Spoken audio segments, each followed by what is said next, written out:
Deloitte, ఒక TCS లాంటి సంస్థల్లో ఈరోజు పనిచేస్తాం జరుగుతుంది. నేను బయట ఎంత పోరాడుతున్నానో పార్టీలో కూడా నేను అంతే పోరాడుతున్నా. నా లక్ష్యం ఒకటే, పార్టీ కోసం అహర్నిశలు కష్టపడిన కార్యకర్తల నాయకులకి గుర్తింపు ఉండాలి. గ్రామ స్థాయి నాయకులు రాష్ట్ర స్థాయికి ఎదగాలి, పాలిట్ బ్యూరో రూమ్లో అడుగు పెట్టాలనేదే నా లక్ష్యం. పార్టీ ముందు ఒక ప్రతిపాదన ఉంచాను.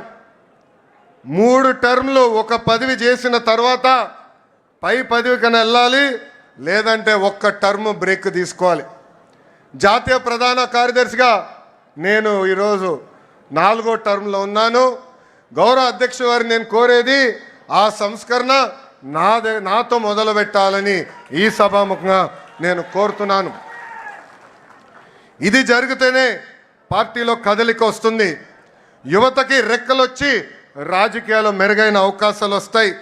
నా స్టైల్ ఒకటే, సీనియర్ని జూనియర్ని సమానం గౌరవిస్తా, పనిచేసే వాళ్ళకే నేను ప్రమోషన్ ఇస్తా. పసుపు జెండా ఇంకో 40 ఏళ్ళు రెపరెపలాడాలి. దానికి ఎప్పుడు నిరంతరం పార్టీలో యువరక్తం పారాలి. దానికి అందరి సహకారం ఉండాలి.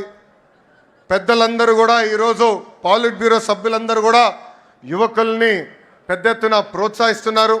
రండి, కదలి రండి, ఒక ప్రపంచనంగా ఆంధ్ర రాష్ట్రాన్ని ముందలు తీసుకెళ్దామని ఆంధ్ర రాష్ట్ర ప్రజలు కూడా పిలిపిస్తూ, నేను ఎక్కడికి వెళ్ళినా రెడ్ బుక్ గురించి డిస్కషన్. నేను అనుకున్నా రెడ్ బుక్ గురించి మాట్లాడాల్సిన అవసరం లే. ఎందుకంటే రెడ్ బుక్ చెప్పగానే కొంతమంది గుండుపోటు వస్తుంది. రెడ్ బుక్ చెప్పగానే కొంతమంది బాత్రూంలో కాలు జారి చెయ్యరగొట్టుకున్నారు. అర్థమైందా రాజా? అర్థమైందా రాజా? అధికారంలో ఉన్నామని గర్వం వద్దు, ఈగోలు వద్దు. అందరం కలిసికట్టుగా ప్రజల కోసం, కార్యకర్తల కోసం అహర్నిశలు కష్టపడాలని మీ అందరు తెలుపుకుంటూ, నాకు ఇంత అద్భుతమైన అవకాశం ఇచ్చిన జాతీయ అధ్యక్షుల వారు గౌరవనీయులు శ్రీ నారా చంద్రబాబు నాయుడు గారికి నా హృదయపూర్వక ధన్యవాదాలు తెలుపుకుంటూ మీ అందరి దగ్గర నుంచి సెలవు తీసుకుంటున్నాం.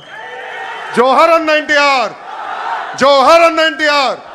చంద్రబాబు నాయుడు గారి నాయకత్వం.